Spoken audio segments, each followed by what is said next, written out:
Uyingizda elektron qurilmalaringiz ko'p yoki ishxonangizda deylik kuchlanish birdaniga 280, 290 voltga oshib ketsa yoki bo'lmasa 150, 140, 110 voltga tushib ketsa, bu holatda elektron qurilmalaringiz yoki o'chadi yoki yonib ketishi mumkin. Aynan ana shu holatda barcha elektron qurilmalaringizni himoya qiladigan aqlli qurilma bu kuchlanish relesi. Do'stlar, bugun biz DeWalt kuchlanish relesi haqida gaplashamiz.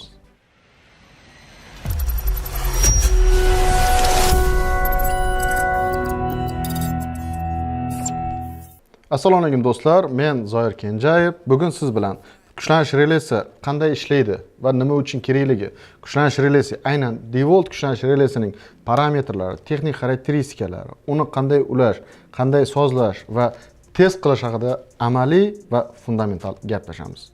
Video oxirigacha biz bilan qoling. Agar savollaringiz bo'lsa, albatta izohlarda yozib qoldiring. Javob berishga harakat qilamiz va bizni tark etmang. Video oxirida albatta narxlar haqida gaplashamiz. Kuchlanish relesi nima uchun kerak? Kuchlanish relesi birinchi navbatda vazifasi bu himoya. Ya'ni uyimizda elektron qurilmalarimiz ishlayapti va elektron qurilmalarimizning ishlashining aniq kuchlanish diapazoni bor.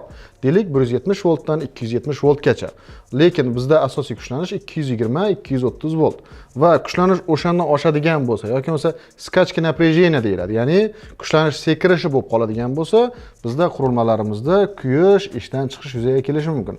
Aynan shu holatda aniq belgilangan kuchlanishdan oshadigan bo'lsa kuchlanish qiymati tarmoqda yoki bo'lmasa o'sha belgilangan kuchlanishdan kuchlanish qiymati tarmoqda tushib ketadigan bo'lsa, o'chirib tashlovchi, ajratib qo'yuvchi qurilma bu kuchlanish relesi deyiladi.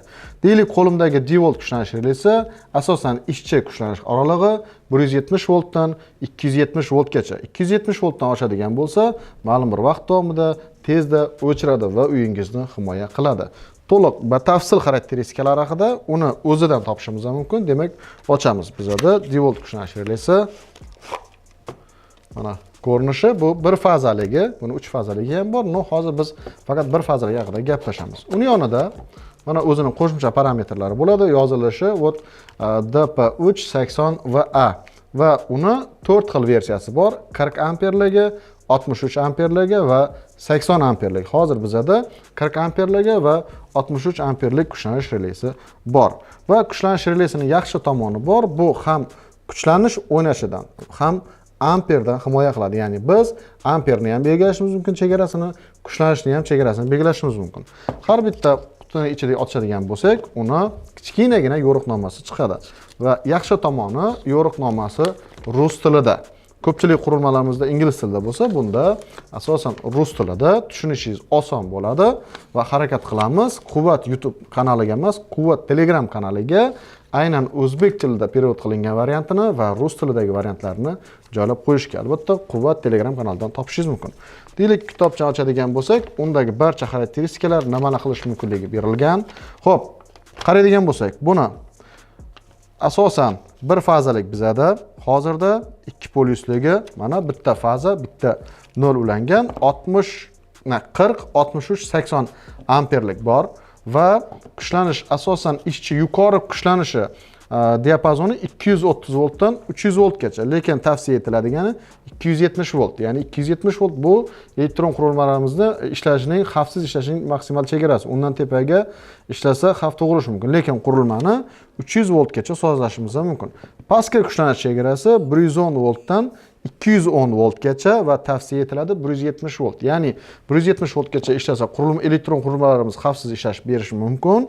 Lekin kuchlanish pastga tushgan sari o'zingiz bilasiz, qurilmalar qiynalib ishlaydi va tarmoqdan ko'proq amper tortishga harakat qilishi mumkin. Bu qurilmalarning ishdan chiqishiga olib kelishi mumkin, lekin baribir nastroykada 110 voltgacha olib tushishi mumkin va pastda 1 soniyadan 30 soniyagacha, ya'ni qurilmamizda kuchlanish belgilangan chegaradan oshgan paytda o'zini ajratish chegarasi bor. Bu 30 soniyagacha belgilash mumkin, lekin bizda по умолчанию 5 soniya belgilangan. Ya'ni kuchlanish belgilangan chegaradan oshib ketgan taqdirdagi o'chish vaqt soniya oralig'i va kuchlanish normaga qaytgandan keyin qo'shish soniya oralig'i 1 soniyadan 30 soniyagacha, lekin bu asosan tavsiya etiladi 5 soniyadan oshirmaslik. Sababi qancha ko'p bo'lsa, bu bizga xavfni oshirishi mumkin.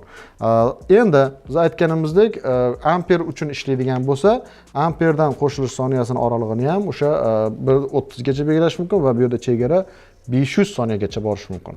O'sha qo'shishda 500 soniyagacha kuchlanishni olib borishimiz mumkin, lekin asosan 5 soniya tavsiya etiladi va bu iste'mol qiladimi o'zi energiyada 2 kilovattdan kichik, ya'ni 2 vattdan kichik, o'ziniki 2 vattdan kichik, bu deyarli bilinmaydi. Ishchi harorati -20 gradusdan +70 gradusgacha va buni elektromexanik umri, ya'ni o'sha qancha marta yonib o'chishi mumkinligi 100 ming martagacha.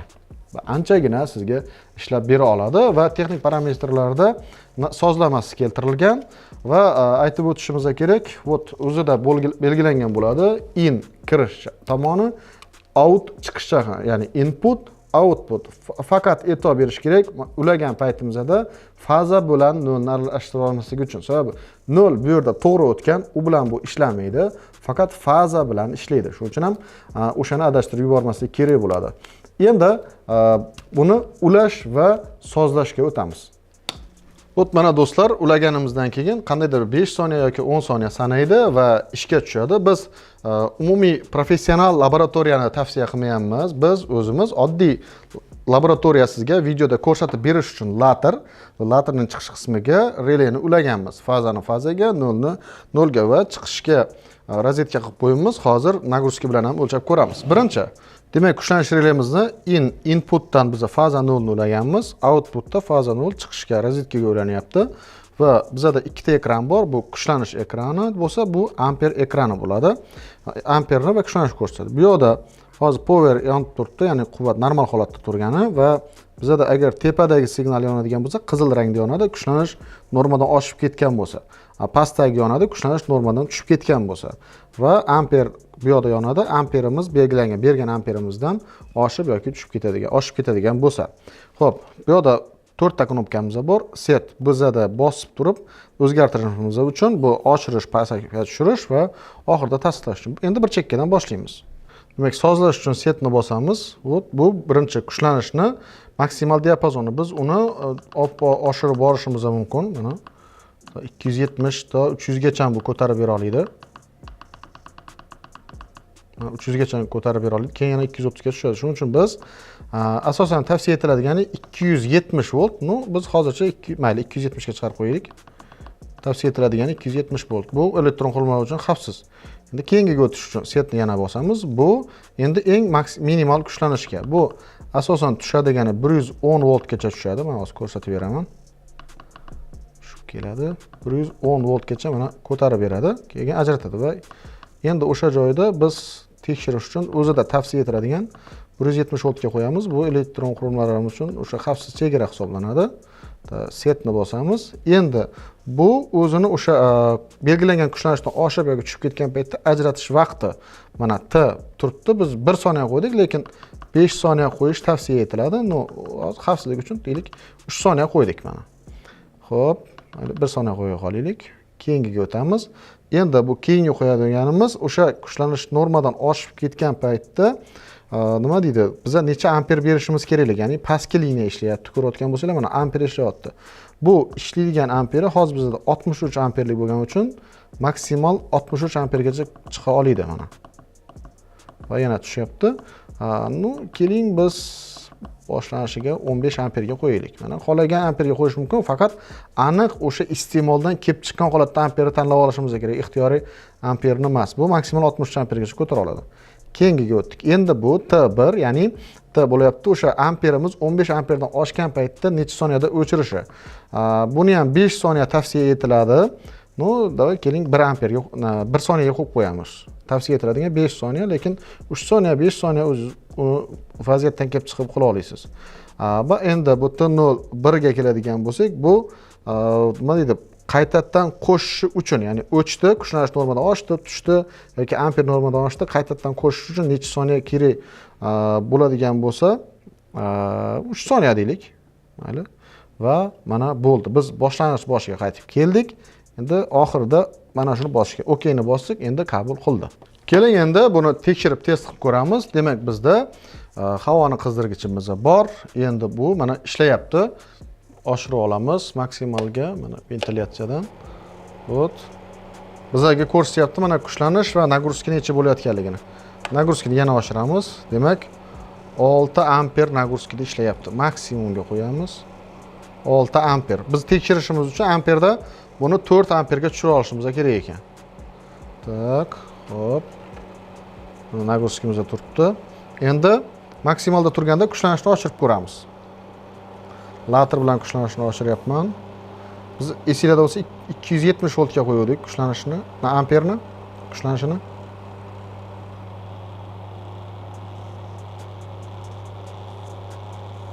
Mana o't mana o'chdi. 1 soniyada o'chdi o'zini kuchlanishidan. Endi kuchlanishni biz later bilan qaytaradigan bo'lsak, hop 270 dan tushgani bilan 3 soniyada mana qo'shib ishchi rejimga o'tadi. Yana bir marta tekshiramiz.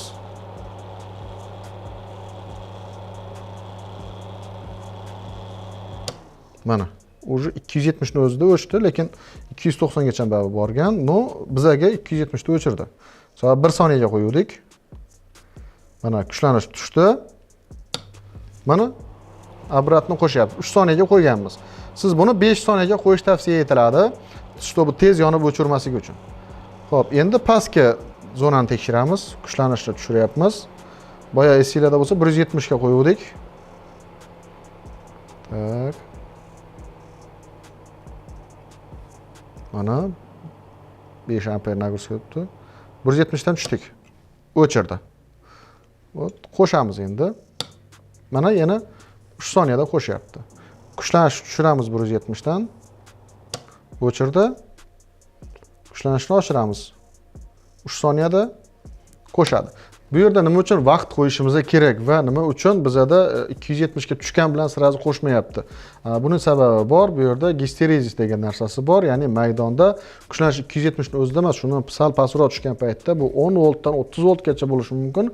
Tushgan paytda ma'lum bir vaqtda u relay ishonishi kerak, rostdan ham kuchlanish tushganligini yoki normaga chiqqanligini bilib, o'shandan keyin obratni qo'shadi. Shuning uchun qo'shish soniyasini 3 soniya yoki 5 soniya qo'yish buni o'zida tavsiya etiladi, lekin buni qo'shish soniyasini 500 soniyagacha olib borishimiz mumkin. Muammosi yo'q. Demak, amperda tekshirishimiz uchun biz amperga bora olamiz. Boya 15 amper qo'ydik. Biz buni maksimalga qo'yganimizda 6 amper nagruska berdi. Shuning uchun men buni amperda ishlashini tekshirishimiz uchun tushiraman. Deylik 4 amperga qo'ydik mana. Tak, dальше 1 soniya bayli. Tak, boshiga qaytib keldik. Okey. Endi men maksimal nagruskani oshiraman.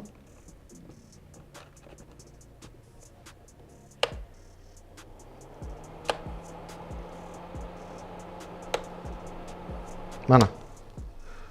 Bizada уже 4 amperga qo'yganmiz, amper normadan oshdi, yana o'chadi. Mana amper yuqori bo'lgani uchun o'zini o'chiraveradi. Mana shuning uchun ham biz nagruskani sal tushiradigan bo'lsak, endi ko'raylik. Mana 3.2 amperda turibdi. Biz 4 amper qo'yganmiz, ishlaydi. Lekin amper skachka bo'lsa, normadan oshib ketsa, bu mana o'zini o'chiryapti. Shuning uchun ham bitta qurilmaga qo'yamizmi buni, butun uyga qo'yamizmi, aniq amperni olib olishimiz kerak.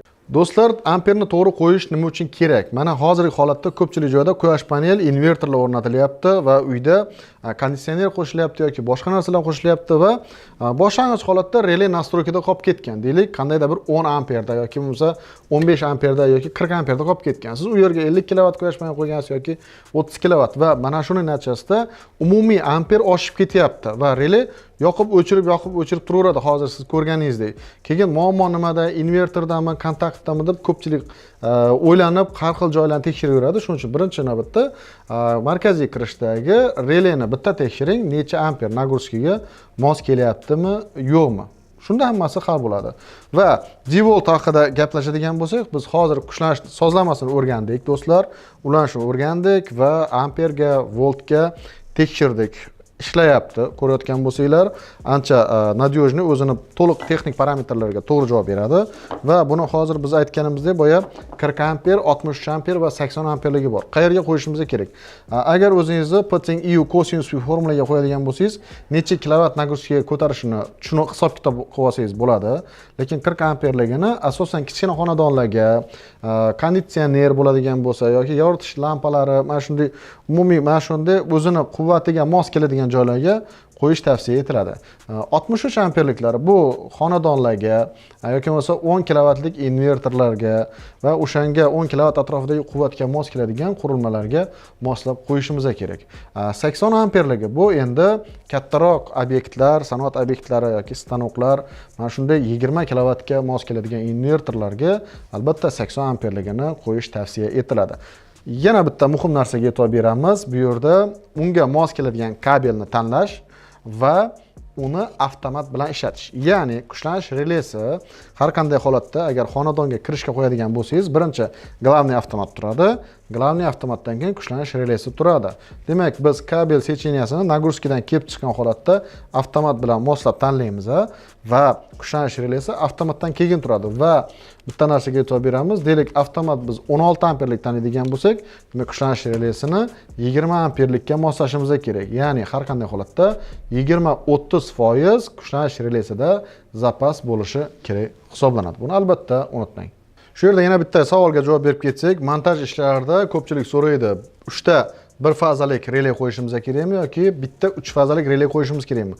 Bu juda ham oddiy, siz qarashingiz kerak. 3 ta fazada agar bir fazalik qurilmalar nagruskalar turadigan bo'lsa, har bitta fazada alohida. U holatda bemalol siz har bitta fazaga bitta relay qo'ysangiz bo'ladi. Agar sizda 3 fazali qurilmangiz bo'ladigan bo'lsa, u holatda 3 fazali relay tavsiya etiladi. Va yana bitta savol bo'ladi. Stabilizator bilan relayning farqi qayerda? Kuchlanish relesi kerakmi agar men stabilizator qo'yadigan bo'lsam degan. To'g'ri, haqli savol. Stabilizator buni ish qiladi. Stabilizator kuchlanish normadan oshsa yoki tushsa, bu stabil o'sha 220-230 ga 3%, 10% xatolik bilan kuchlanishni stabillab berish uchun ishlaydi. Lekin kuchlanish relesi bu himoya avtomatiga o'xshaydi. Ya'ni kuchlanish normadan oshib ketadigan bo'lsa, birdan oshadigan bo'lsa, ya'ni skachka напряжение bo'ladigan bo'lsa, birdan tushib ketadigan bo'lsa, mana shu holatda o'chirish uchun ishlab beradi. Stabilizatorda unday funksiya yo'q. Yana bitta muhim joyi, elektromobil zaryadlash stansiyalarida albatta stabilizatordan tashqari kuchlanish relesi kerak. Albatta bu zarur. Va eng muhim joyiga o'tamiz, bu narxlar. Demak, 40 amperlarga bir fazaga mo'ljallangani, bu agar sizda $11 ekan, 60 amperlarga $12. Quvvat do'konlaridan bemalol xarid qilishingiz mumkin. Agar optim olaman, ya'ni ko'proq miqdorda olaman deganlar uchun $9,5 ga 40 amperligini, $10,5 ga 60 amperligini xarid qilishingiz mumkin. Albatta, quvvat do'konlaridan. Bu boshqa brenddagi narxlarga qaraganda bir muncha arzon. Albatta o'zingiz solishtirib ko'ring. Bu sifatsiz degani emas, sifatini o'zingiz ko'rdingiz, ishonchli, faqat O'zbekiston bozoriga endi yangi kirib kelayotgan brend bo'lganligi uchun hozircha narxlar arzon. Xulosa o'rnida do'stlar, bugun biz siz bilan DeWalt kuchlanish relesi nima ekanligi, qayerda ishlatilishi, uning texnik xarakteristikalarini va uni ulanishi, test qildik kuchlanish bo'yicha, amper bo'yicha va uni sozlashni o'rgandik. Umid qilamanki, videomiz foydali bo'ldi. Bundan bir necha oy oldin biz stabilizatorlarni xuddi shunday laterli va relayli stabilizatorlarni ulab, test qilib ko'rsatgandik. Hozir 45 mingdan ortiq ko'rildi va ko'pchilik ijobiy izohlar yozgan. Hammaga rahmat aytamiz va bu videoni ham ayniqsa o'sha elektronika sohasiga endi kirayotganlarga va shu bo'yicha qiziqadiganlarga jo'natib qo'yishingizni so'rab qolamiz. Videoni oxirigacha ko'ring, like bosganligi uchun katta rahmat. Umid qilamanki foydali bo'ladi va sizga bitta savol. Siz qaysi brenddagi kuchlanish relesidan foydalanasiz va biz yana nimalarni tekshirib ko'rsatishimiz yoki nimalar haqida video tayyorlashimizni xohlaysiz? Albatta izohlarda yozib qoldiring, bu biz uchun qiziq. Sog' salomat bo'ling, o'zingizni asrang. Unutmang, vaqt qadrli. Vaqtingizni foydali ishlarga sarflang.